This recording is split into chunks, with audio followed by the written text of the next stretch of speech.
जिला कन्नौज का भी हमें मिलेगी नहीं। मेरठ जाते कन्नौज के काम दिया ये कोई कंफर्म नहीं है, अगर मेरठ जाएंगे ये कोई कंफर्म नहीं है। वो ऐसा है ऐसी जगह पहुंचाई जाएगी जहाँ लोगों को पता ही नहीं चल पाएगा। पता तो चल जाता है लेकिन भगवान ये चीज़ बताई नहीं जाती। चलो देखो एग्जाम्पल नंबर 12 एक्सरसाइज 2A है ना। यस 2A तो है, 2B का है 2A हो चुका है, 2A हो चुका है। एक्सरसाइज 2B इसका एग्जाम्पल नंबर है हमारा। देखो सबसे पहले एक चीज़ हमने बताई थी, एक चीज पॉइंट रह गया तुम लोगों को मैंने पढ़ा दिया था। अगर किसी बहुपद के शून्याङ्क हमारे पास हो अल्फा और बीटा और उसका बहुपद निकालना हो तो बहुपद निकालते हैं x square minus alpha plus beta into x plus alpha beta, है ना। ये निकालते हैं, बाकी चीज़ें सारी बता चुके हो। अब देखो आगे, अब अगर हम देखेंगे एग्जाम्पल नंबर हमारा है 12 नंबर एग्जाम्पल क्या कहता है, निम्नलिखित में से प्रत्येक में बहुपद ज्ञात कीजिए जिनके शून्याङ्कों के चौथा योग और गुणनफल दिए गए। ठीक है, सबसे पहले तो क्या निकालना है, बहुपद निकालना है। पहला ऑप्शन है हमारे पास, इनका योगफल और गुणनफल दे रखा है ना। योगफल दे रखा है, अगर हम मान ले यहाँ पर कि माना कि बहुपद के शून्याङ्क हमारे पास है अल्फा और बीटा, तो इनका योगफल जो दे रखा है, ये हमें दे रखा है कि इनका योगफल दे रखा है कि अल्फा प्लस बीटा बराबर कितना है, पहला है -8/3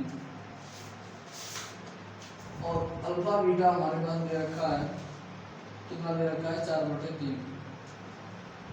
हमें इससे निकालना है, क्या निकालना है, बहुपद। क्या निकालना है, बहुपद। तो बहुपद के लिए मैंने जस्ट अभी बताया था,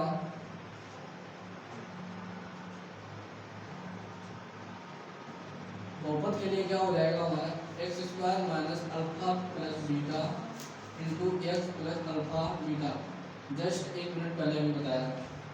यहाँ से अगर बात करेंगे तो ये हो जाएगा x square minus alpha plus beta हमारा कितना हो जाएगा -8/3 और ये हो जाएगा x plus alpha plus beta कितना हो जाएगा 4/3। तो यहाँ से हो जाएगा हमारा एक्स स्क्वायर माइनस माइनस क्या हो जाएगा प्लस 8x/3 और प्लस का हो जाएगा 4/3। अब देखो हम अब इसको अगर हम बात करेंगे, इसके बाद हमसे क्या पूछा गया, ये तो हमें एक द्विघात बहुपद प्राप्त हो गया x square plus 8x/3 plus का 4/3। लेकिन हमसे क्या कहा गया, साथ ही गुणनफल द्वारा इन बहुपदों के शून्याङ्क भी ज्ञात करो। यहाँ तक का जो भी हमारा काम था, बहुपद की बात करेंगे, बहुपद हमारा आ चुका है, लेकिन आगे का प्रोसेस हमसे क्या कहा गया, इसका शून्याङ्क निकालना है। शून्याङ्क निकालते हैं यानी कि इसका हम फैक्टर करते हैं और फैक्टर करने के बाद इसको 0 बराबर कर देते, भाई उसके शून्याङ्क हो जाते थे। लेकिन जब हम यहाँ से देखेंगे, इसका मल्टीप्लाई 1 का मल्टीप्लाई 4/3 में करेंगे तो आ जाएगा हमारा 4/3। लेकिन 4/3 का ऐसा फैक्टर करो जो हमारा 8/3 हो जाए। मतलब 4/3 का ऐसा फैक्टर करो जिनको जोड़ो या घटाओ 8/3 का हो जाए। किस चीज़ की ये समस्या तुम्हारे लिए है क्रिएट, क्योंकि 8/3 तुम्हारे सोचने में थोड़ी प्रॉब्लम आएगी। तो इसके लिए हम क्या करते हैं, इसको थोड़ा आसान करने के लिए इसे हम कॉमन ले लेंगे। क्या कॉमन ले लेंगे, 1/3 अगर हम यहाँ से कॉमन ले लें तो ये हो जाएगा हमारा एक्स स्क्वायर। ये देखो 1/3 हमारा ऊपर चला जाएगा, है ना। डायरेक्ट लिख दें या 1/3 नीचे लिखें, नहीं तो 1/3 यहाँ मल्टीप्लाई 1 है, तो ये देखो ये 1/3 बाहर आ जाएगा, ये बाहर आ गया। यहाँ क्या बचेगा 8x और प्लस का ये क्या बचेगा 4। समझ में आ रही बात। तो यहाँ से देखेंगे तो ये हो जाएगा 1/3 और इसका मल्टीप्लाई करो 4 3 कितना हो जाएगा 12। 4 × 3 करेंगे, 4 × 3 करेंगे तो कितना हो जाएगा 12 का ऐसा फैक्टर करो जो हमारा जोड़ो या घटाओ हमारा क्या आ जाए 8 आ जाए। तो अगर हम बात करेंगे 6 × 2 कर दें और 6 + 2 हमारा कितना हो जाएगा 8। 6 + 2 कितना होगा हमारा 8। तो यहाँ से अगर हम देखेंगे तो ये तो हमारा हो जाएगा 3x² प्लस और ये हो जाएगा 6 8 डायरेक्ट लिख सकते हैं 6 + 2 और ये हो जाएगा x और ये हो जाएगा 4। यहाँ से देखेंगे तो ये हो जाएगा 1/3 तो हमारा पूरे से बाहर है। ये लिखा है हमारा 3x² और प्लस का ये हो जाएगा 6x और प्लस का ये हो जाएगा 2x और प्लस का ये हो जाएगा 4। इतनी बात कंफर्म। यहाँ से अगर देखेंगे तो ये हो जाएगा 1/3 इन दोनों से कॉमन ले लो, क्या कॉमन मिलेगा 3x, और यहाँ कितना बचेगा x + 2। यहाँ से क्या कॉमन मिलेगा 2, और ये हो जाएगा x + 2। यहाँ से अगर देखेंगे 1/3 तो हमारा पूरे से बाहर है। हमारा टारगेट होता है ये दोनों सेम आए, सेम आ गए तो हमें नहीं सही चल रहे हैं, कोई दिक्कत नहीं है। तो यहाँ से हमारा हो जाएगा 3x + 2 और एक ब्रैकेट में हो जाएगा x + 2। ये इसके फैक्टर आ चुके हैं, ये इसके गुणनखंड आ चुके हैं। और अगर हमें शून्यांक की बात करेंगे, हमें अगर पूछा गया है इसके शून्यांक हमें निकालने हों, तो शून्यांकों के लिए आप क्या करोगे कि 1/3 और ये जो भी लिखा है 3x + 2 और ये लिखा है x + 2 = 0, इसके नीचे कुछ नहीं है तो हम क्या मान लें 1। कोई भी संख्या हो उसके नीचे कुछ नहीं है तो उसको मान लेते हैं 1 और इसका आपस में कर देंगे क्रॉस मल्टीप्लाई। क्या कर देंगे क्रॉस मल्टीप्लाई। तो इधर हो जाएगा ये हमारा 3x + 2 और ये हो जाएगा हमारा x + 2 और बराबर में हो जाएगा 0। ये 0 कब आया? जब इसकी भी वैल्यू 0 होगी, जब इसकी भी वैल्यू 0 होगी तभी तो 0 आया। तो यानी कि इसका मतलब हमारा ये हो गया कि 3x + 2 = 0। तो 3x बराबर हो जाएगा -2, x = -2 और 1 में क्या हो जाएगा 3। यहाँ से अगर बात करेंगे तो ये हो जाएगा x + 2 = 0, x = -2। तो इसके शून्यांक हमारे कौन से हो गए? -2/3 और -2। फटाफट नोट करो।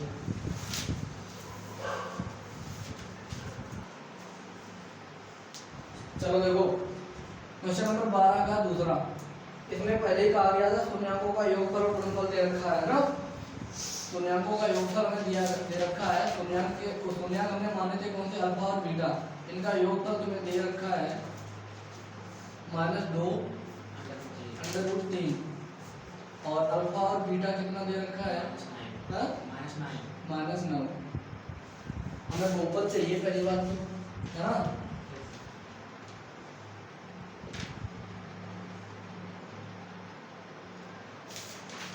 बहुपद हमारा क्या होता है? x² - alpha + beta x + alpha beta. इस फार्मूला को रट लो, पेपर में आएगा ये क्वेश्चन, या तो ऑब्जेक्टिव में टकराओगे या तो 2-3 नंबर में आ जाएगा।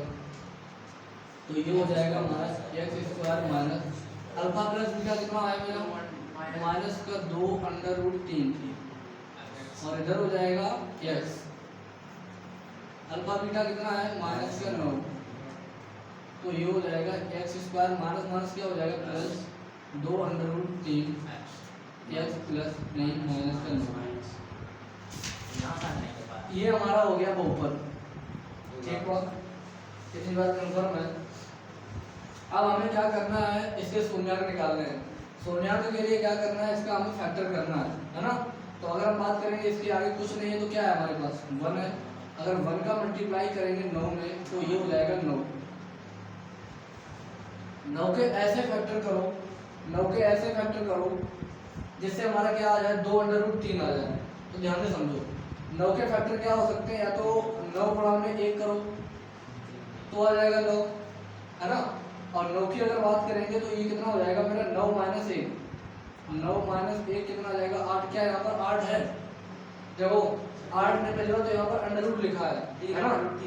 देखो यहाँ से देखो 8 का फैक्टर करोगे तो इसको ऐसे कर सकते हो 2 × 4 ऐसे कर सकते हो। इसको ऐसे लिख सकते हो, 4 को लिख सकते हो 2 √2 और गुणा में √2। अब यहाँ पर देखो क्या चल रहा है? √2 चल रहा है। यहाँ पर √2 तो है नहीं। अगर यहाँ पर कभी कभार क्वेश्चन क्या हो जाता है? √2 मिल जाता है तो इस वजह से ये तो फैक्टर इसके बनने वाले हैं नहीं। 9 का फैक्टर एक और हमारा होता है 3 × 3। ऐसे समझना। यहाँ अगर हम बात करेंगे 3 को हम लिख सकते हैं, क्या लिख सकते हैं? √3 और गुणा में √3। 3 को लिख सकते हैं √3 × √3। नहीं लिख सकते? बिल्कुल लिख सकते हैं। अब यहाँ से हमें चाहिए क्या? इसको अगर हम इस प्रकार से बना लें, ये जो 9 लिखा है इसको ऐसे लिख लें। देखो ये 3 का मैंने लिखा है √3 × √3, लेकिन 3 तो हमारा पहले ही चल रहा था। 3 तो हमारा पहले ही चल रहा था ना, ध्यान से समझना। 3 हमारा पहले ही चला, 3 मैंने लिख दिया, 3 का मैंने फैक्टर लिख दिया √3 गुणा √3। हमने क्या बताया था कि x² का गुणांक का लास्ट के साथ मल्टीप्लाई करो। अब इनके ऐसे दो फैक्टर बनाओ, इनके ऐसे कितने बनाओ, दो फैक्टर बनाओ। हम अब यहाँ पर देखेंगे कितने, इसमें कितने फैक्टर बन गए, 3 ना बना के हम इसको ऐसे बना दें 3√3 और गुणा में √3। अगर इनको चेक करोगे तो 9 ही लिखा है, चेक कर लो इसको। देखो 3 तो ये लिखा है √3 गुणा √3 हो जाएगा 3, तो 3 गुणा 3 कितना हो जाएगा 9। लेकिन हमारा यहाँ पर एक का आसान हो गया, इसको हम कर सकते हैं 3√3 और -√3। जब इसको ये करोगे तो हमारा 2√3 ही आएगा। देखो √3 अगर आप कॉमन ले लोगे तो यहाँ बचेगा 3 - 1, 3 में से 1 जाएगा तो कितना हो जाएगा 2 √3 लिखा, और 2 को आगे लिख लें तो 2√3। समझ में आ रही बात इसलिए फिर से समझो। हमने देखा था 9 गुणा में 1 लिख लिया, 9 में से 1 गया तो कितना बचा 8 के फैक्टर हम ये करें। कभी बार क्वेश्चन में यहाँ पर √2 आता है, अगर 2 आता तो हमें इससे लड़ाई करनी पड़ती, लेकिन यहाँ पर हमने देखा था √ में 2 आगे कहीं 3 तो आने की कोई संभावना ही नहीं है इसमें, तो इस वजह से यहाँ हमें नहीं चलना। अब इसके दूसरे फैक्टर ढूंढो, दूसरे फैक्टर क्या बन जाएंगे हमारे 3 गुणा में 3, तो 3 गुणा में 3 लिख सकते हैं √3 गुणा √3। जब हमने √3 गुणा √3 लिख दिया, 3 तो हमारा पहले से ही है। अब इसमें फैक्टर कितने हो गए 3। मैंने क्या बोला था कि 9 के फैक्टर केवल 2 बनाने पड़ेंगे तुम्हें, चाहे जैसे भी बनाओ। तो हम क्या करेंगे, इन 3 को इस 3 को इसके साथ हमने ले लिया 3√3 गुणा √3। ये क्यों ले लिया, क्या तो ये क्यों, मतलब ये जब आप प्रैक्टिस कर लोगे तो स्पीड अपने आप बढ़ जाएगी, नो प्रॉब्लम। तो 3√3 -√3, √3 को बनेगा 2√3, यानी कि 2√3 की जगह हम ये लिख सकते हैं ये वाला, आराम से, कोई दिक्कत नहीं। यहाँ से अगर देखेंगे तो देखो यहाँ से है ना, तो यहाँ से क्या हमारा है x² प्लस, इसकी जगह पे लिख सकते हैं 3√3 और -√3, और ये हो जाएगा x और -9। यहाँ से हो जाएगा x² प्लस का, इसके अंदर मल्टीप्लाई करेंगे तो 3√3 x -√3 x और -9, इन दोनों से कॉमन और इन दोनों से कॉमन। ठीक, यहाँ से समझो पहले एक चीज समझो जरा, इसको अगर हम बात करेंगे x² प्लस 3√3 x -√3, यहाँ से देखो ये सब अंडर रूट में चल रहे हैं, हम 9 को ये भी तो लिख सकते हैं, 9 को ये लिख सकते हैं, क्या लिख सकते हैं 3√3 और गुणा में √3, 9 ही लिखा है ये, सिर्फ तुम्हारा देखने का नजरिया अलग है, लिखा वही है। यहाँ से कॉमन लो, यहाँ से कॉमन क्या लोगे तो x, तो ये हो जाएगा x प्लस 3√3। यहाँ देखो प्लस बना है तो इसको भी प्लस बनाएंगे, प्लस बनाने के लिए क्या करेंगे माइनस कॉमन ले लेंगे, और यहाँ पर क्या है √3 यहाँ पर भी है, √3 यहाँ पर भी है, और x तो है नहीं, तो यहाँ क्या बचेगा x माइनस 3√3, नहीं प्लस, माइनस कॉमन ले लिया तो ये प्लस बन जाएगा। हमारा टारगेट होता है दोनों को सेम बनाना, सेम बना लिया मैंने, तो एक ब्रैकेट प्लस वाले ले लो, एक ब्रैकेट में माइनस, तो x प्लस 3√3 और एक ब्रैकेट में हो जाएगा x माइनस √3। ये इसके हो गए फैक्टर, हमें चाहिए क्या शून्य।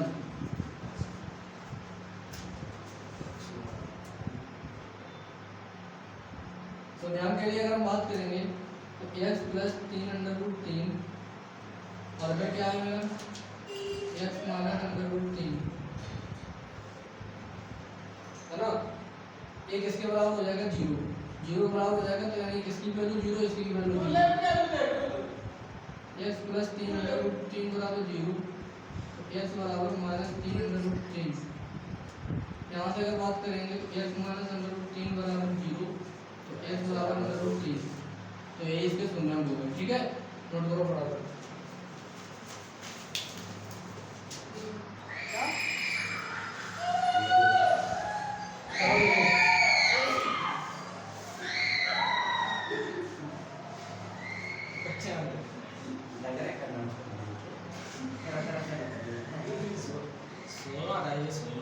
क्वेश्चन नंबर देखो 13 नंबर, कोई बात नहीं उनको लगवाएंगे। क्वेश्चन नंबर 13 कहता है किसी बहुपद के शून्यक हमारे पास है अल्फा और बीटा, इस प्रकार है कि अल्फा प्लस बीटा। बहुपद के शून्यक उसने बता दिए, कौन से बता दिए? अल्फा और बीटा। यदि दिया गया है अल्फा प्लस बीटा बराबर -6, अल्फा प्लस बीटा बराबर क्या दिया गया? -6। 6 है, माइनस है 6 है। तो अल्फा बीटा कितना है? 4 4 तब होगा इसलिए 4 ऐसे माइनस नहीं तुम्हारा समय कहाँ दिख रहा है? बहुपद की बात करेंगे तो बहुपद हमारा कितना हो जाएगा? x² minus alpha plus beta x plus. अच्छा, ये क्वेश्चन बिल्कुल आसान लगने लगे होंगे। त्रिघात वाले थोड़े देर पहले बस करो। सब आएगा, सब कुछ सब रखो। देखो आगे क्वेश्चन नंबर 14 है। क्वेश्चन नंबर 14 देखो पहले। ये भी रखिए पहले क्वेश्चन नंबर 14। एग्जांपल नंबर 14 कह रहा है यदि द्विघात बहुपद k - 1 x² प्लस का kx प्लस 1 के शून्यकों में से एक शून्यक है माइनस नहीं ऐसे ही जाओ माइनस बस इसके सामने माइनस नहीं खोया जाए कितना है? x -3। तो दूसरे शून्यक का मान ज्ञात कीजिए और k है? के का मान लेते हैं हाँ, तो दूसरे शून्यक का मान ज्ञात कीजिए, साथ ही k का मान ज्ञात कीजिए। दोनों चीजें निकालनी है ना। दूसरा हमें शून्यक निकालना है।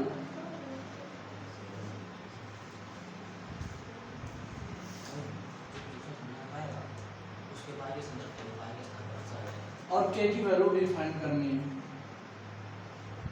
जो कि बिंदु है ठीक है, ध्यान से समझो। मैंने पिछले क्वेश्चन में क्या बताया था? पिछले क्वेश्चन नहीं, इसके पहले जब मैंने इंट्रोडक्शन बताया था, इंट्रोडक्शन में क्या बताया था? अगर कोई भी शून्यक है, कोई भी अगर वो कह रहा है कि ये इसका शून्यक है, तो उस शून्यक को इसमें रख के देखो, कहने का मतलब उसकी वैल्यू 0 बराबर है, कंफर्म है ना? अगर वो उसका शून्यक है तो यानी कि हम इसको मान लें, ये कोई माना बहुपद है हमारे पास, माना कि बहुपद हमारा है fx मान लो, px मान लो, कुछ भी मान लो, इसको मान लो px बराबर हमारा है k - 1 x² plus kx plus 1। ठीक है, अगर बात करेंगे x, इसका शून्यक हमारा कितना है? इसका शून्यक हमारा है -3। अगर शून्यक है तो कहने का मतलब ये है x की वैल्यू एक तो हमारी दे देगी कितनी? -3 है ना। एक शून्यक हमारा है तो कहने का मतलब x बराबर कितना दे दिया गया? एक तो दिया गया -3। यानी कि अगर यहाँ पर x बराबर -3 रखोगे इसमें, तो यहाँ से अगर बात करेंगे p ऑफ -3 हमारा, इसकी वैल्यू हमारी कितनी दी होगी? 0। अगर इसका शून्यक -3 है तो, है ना, इसको रखेंगे तो यानी p ऑफ -3 की वैल्यू पहली बात तो निकाल लो इसमें p ऑफ -3। तो ये लिखा है k - 1 x की जगह पे रखना होगा, क्योंकि देखो यहाँ पर px लिखा था, x जगह पे कितना रखा हमने? -3। तो ये हो जाएगा -3 का होल स्क्वायर प्लस का k इंटू -3 और प्लस 1। तो -3 p ऑफ -3 की वैल्यू कितनी है? 0। ये कितना हो जाएगा? k - 1 3 का होल स्क्वायर 9 प्लस नहीं माइनस का 3k और प्लस का 1। यहाँ से अगर बात करेंगे तो ये तो हो जाएगा 0। इसका मल्टीप्लाई करो 9k -9 और माइनस का 3k और प्लस 1, है ना। यहाँ से अगर देखेंगे तो ये कितना हो जाएगा हमारा? ये हमारा चल रहा है 0 बराबर 9 में से 3 जाएगा 6k और -9 प्लस 1 कितना हो जाएगा? -8। ये -8 इधर आ जाएगा, प्लस का 8 हो जाएगा और ये हो जाएगा 6k। k की वैल्यू निकालनी है तो 8/6, तो ये हो जाएगा k की वैल्यू ये होगा, काट दो 2 चौको 8, 2 दिया 6, तो k बराबर हो जाएगा 4/3। k की वैल्यू निकालनी थी, k की वैल्यू तुम्हारे पास आ चुकी है। एक शून्यक इसका दे रखा है, दूसरा शून्यक अगर हमें निकालना है तो वो कैसे निकालना है? k के संदर्भ में हाँ? k के स्थान पर ये बदला जा रहा है। देखो इधर, यहाँ से अगर हम देखेंगे, यहाँ से एक द्विघात बहुपद बन जाएगा हमारा, द्विघात बहुपद बन जाएगा। k की वैल्यू पहले इसमें रखो तो हमारे ऐसे द्विघात बहुपद प्राप्त हो जाएगा ये। तो k की वैल्यू इसमें रखेंगे, k की वैल्यू कितनी है? 4/3 -1 x² प्लस कितना हो जाएगा? 4/3 x पर प्लस 1। तो 4 में से 3 गया 1/3 x² प्लस 4/3 x पर प्लस 1। ठीक है, इसको हल करो 1/3 एलसीएम लो, ये हो जाएगा x² प्लस 4x प्लस 3। इसको अगर हल कर दोगे तो 1/3 को मल्टीप्लाई में है, इसका फैक्टर करो एक्स स्क्वायर 3 एकम 3 3 प्लस 1 4 है ना, 3 प्लस 1 और x प्लस 3, तो ये हो जाएगा 1/3 और ये हो जाएगा x square plus 3x plus x plus 3। तो ये चल रहा है 1/3, यहाँ से कॉमन लो, x कॉमन लोगे तो x प्लस 3 और प्लस यहाँ पे कॉमन लोगे 1 x प्लस 3, तो यहाँ से हो जाएगा 1/3, एक ब्रैकेट में x प्लस 1 और एक ब्रैकेट में x प्लस 3। अब जब शून्याङ्कों के लिए जब आप करोगे तो x प्लस 1 बराबर 0 हो जाएगा, तो x बराबर कितना हो जाएगा -1, और यहाँ से अगर बात करोगे तो x प्लस 3 बराबर 0 हो जाएगा, x बराबर -3।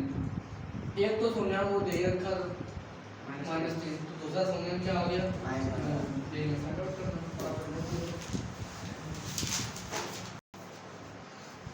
चलो देखो आगे क्वेश्चन आएगा, क्वेश्चन हमारा 15 दिया गया है त्रिघात बहुपद एक्स स्क्वायर -2x प्लस 5। इसमें पूछा गया सम ऑफ, यानी कि शून्याङ्कों का योगफल। क्या पूछा गया? शून्याङ्कों का योगफल। तो इसकी अगर हम बात करेंगे, इसकी तुलना अगर हम करें किससे, ax square plus bx plus c, तो यहाँ से अगर तुलना करेंगे तो a बराबर कितना हो जाएगा 1, b बराबर कितना हो जाएगा -2 और c बराबर कितना हो जाएगा -2 और प्लस का 5। शून्याङ्कों का योगफल अगर इसके क्या नाम, शून्याङ्कों का योगफल कितना होता है मेरा, शून्याङ्कों का योगफल अगर आप तुलना ना करो तो माइनस का x का गुणन ऊपर x स्क्वायर का गुणन, या तो माइनस का b अपॉन a, b कितना है -2, a कितना है 1, ये कितना हो जाएगा 2। एग्जांपल नंबर 16 नंबर क्वेश्चन कह रहा है x स्क्वायर माइनस का 5 एक बहुपद दिया गया है।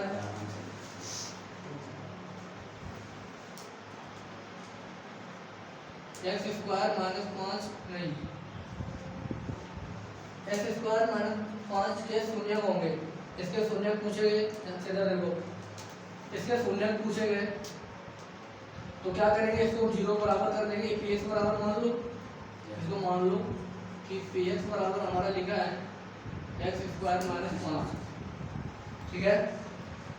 इसको जब आप हल करोगे तो इसको px बराबर 0 कर दो, शून्य हमारे क्या होते थे, x की वैल्यू वही तो हमारे शून्य होते थे, तो यहाँ से अगर बात करेंगे तो x स्क्वायर माइनस 5 बराबर 0, तो x स्क्वायर बराबर हो जाएगा 5। ध्यान से समझना, हमें x की वैल्यू चाहिए तो दोनों पक्षों में अगर अंडर रूट चढ़ा दें, अंडर रूट का x स्क्वायर ये हो जाएगा अंडर रूट का 5, ठीक है। यहाँ से अंडर रूट हटेगा तो अगर बात करेंगे तो इधर जाएगा, जब यहाँ से अंडर रूट हटता है तो इधर वाली वैल्यू प्लस और माइनस में जाती है, ठीक है। जब यहाँ से अंडर रूट हटेगा तो ये वैल्यू किस में होती है, प्लस और माइनस में, तो इसकी एक वैल्यू हो गई प्लस का अंडर रूट 5 प्लस का अंडर रूट 5 और एक वैल्यू हो गई x बराबर माइनस का अंडर रूट 5, तो यही इसके क्या हो गए शून्य। नोट करोगे आगे देखो, पहले और क्वेश्चन ऐसा लग जाएगा। हाँ ये तो लगता है। एग्जांपल हमारा 17, तो एग्जांपल हमारे सारे खत्म कर ले रहे हैं ना। कह रहा है कि यदि द्विघात बहुपद 2x square plus 3x plus 7 के शून्याङ्कों का योगफल, देखो यार वही क्वेश्चन है, बिल्कुल सेम ही है ना। 15 नंबर नहीं 17 है।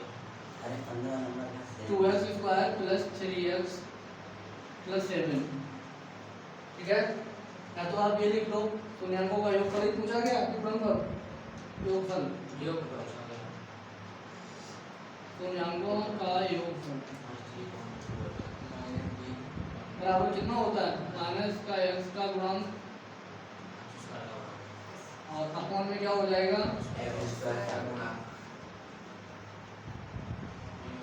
यानी कि माइनस x का गुणांक कितना है, x के आगे जो भी लिखा है वही इसका गुणांक है, इसका गुणांक कितना है 2, तो माइनस का 3/2। तो इस प्रकार से सारे 2D के हमारे जो भी एग्जांपल थे वो एग्जांपल हमारे खत्म होते हुए, ठीक है। बाकी क्वेश्चन हम कराएंगे एक्सरसाइज के कल। आज के लिए बस संडे है ना?